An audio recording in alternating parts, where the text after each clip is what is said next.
The king turned round and saw a bearded man running towards them. His hands were pressed against his stomach, from which blood was flowing. When he reached the king, he fainted and fell to the ground. The king and the hermit removed the man's clothing and found a large wound in his stomach. The king washed and covered it with his handkerchief, but the blood would not stop flowing. The king redressed the wound until at last the bleeding stopped. The man felt better and asked for something to drink. The king brought fresh water and gave it to him. By this time the sun had set and the air was cool. The king, with the hermit's help, carried the wounded man into the hut and laid him on the bed. The man closed his eyes and lay quiet. The king, tired by his walk and the work he had done, lay down on the floor and slept through the night.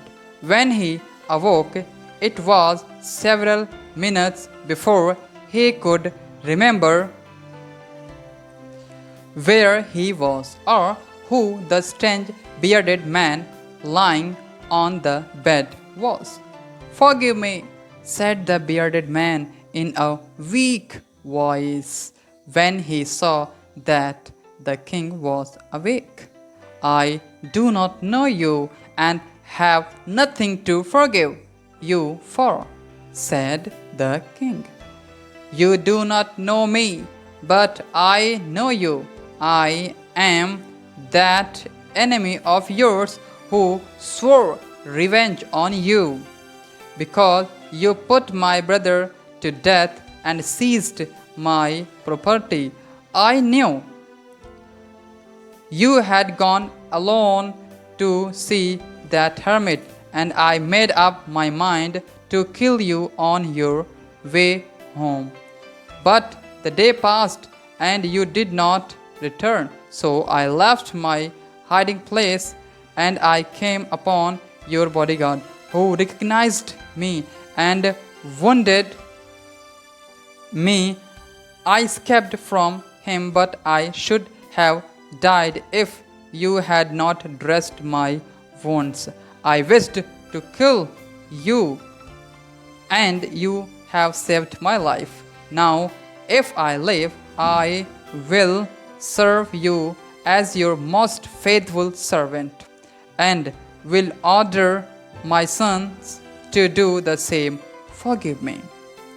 The king was very happy to have made peace with his enemy so easily and to have won him over as a friend. He not only forgave him but said he would send his servants and his own doctor to look after him, and he promised to give back the man his property. Leaving the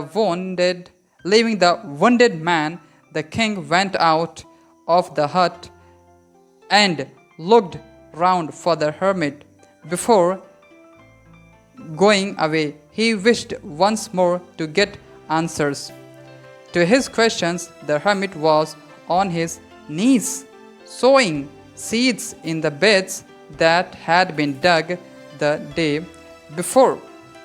The king went up to the hermit and said, "For the last time, I beg you to answer my questions, wise man." "You have already been answered," said the hermit, still bending down to the ground and looking up at the king as he stood before him. "How have I been answered? What do you mean?" "Do you not see?" replied the hermit. "If you had not pitied my weakness yesterday and had not dug these beds for me, you would have gone away.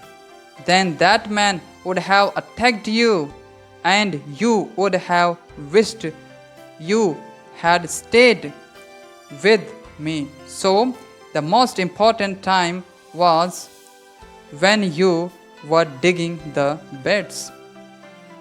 And I was the most important man, and to do me good was your most important business. Afterwards, when the man ran to us, the most important time was when you were caring for him, because if you had not dressed his wounds, he would have died without having made peace with you. So he was the most important man, and what you did for him was your most important business. Remember then, there is only one time that is important, and that time is now. It is the most important time because it is the only time we have any power to act. The most necessary person is the person you are with at a particular moment, for no one knows what will happen in the future, and whatever we will meet anyone else. And whether we will meet anyone else. The most important business is to do that person good, because we were sent into this world for that purpose alone.